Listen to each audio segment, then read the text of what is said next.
Hello, cloud gurus. Let's talk about container orchestration.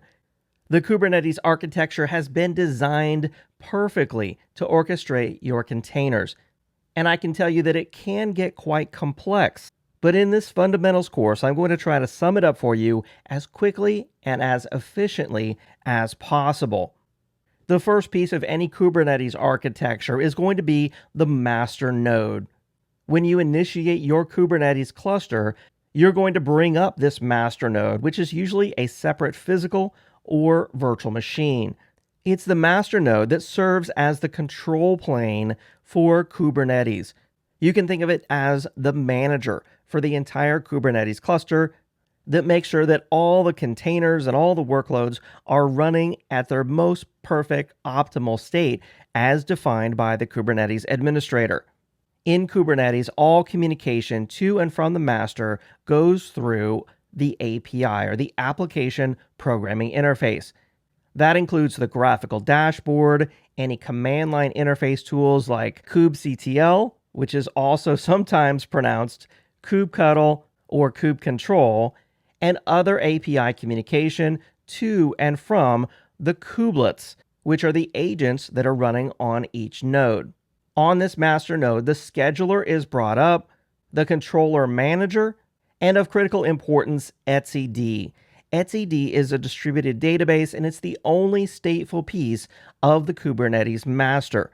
And in production environments, you would create a highly available etcd cluster as well as multiple highly available Kubernetes masters. Once you have the master node initialized, you bring up as many nodes as you would like.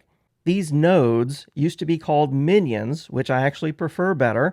I also prefer the term worker node over just node, as these nodes are really what's going to do all the work for you when it comes to running your containerized applications. But in Kubernetes, they're typically just called nodes. But you should keep in mind that the nodes are what actually do all the work of running your containers.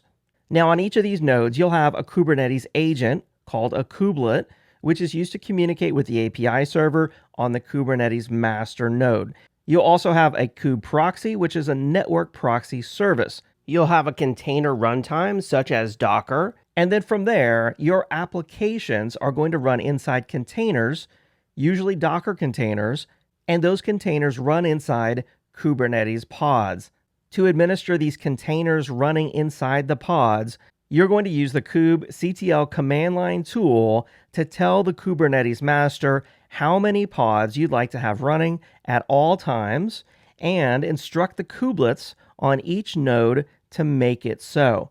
So it's the master scheduler that's constantly checking to see what the current state is of the nodes and the pods, and to take action if the current state doesn't match your intended state, which is also commonly known as your desired state.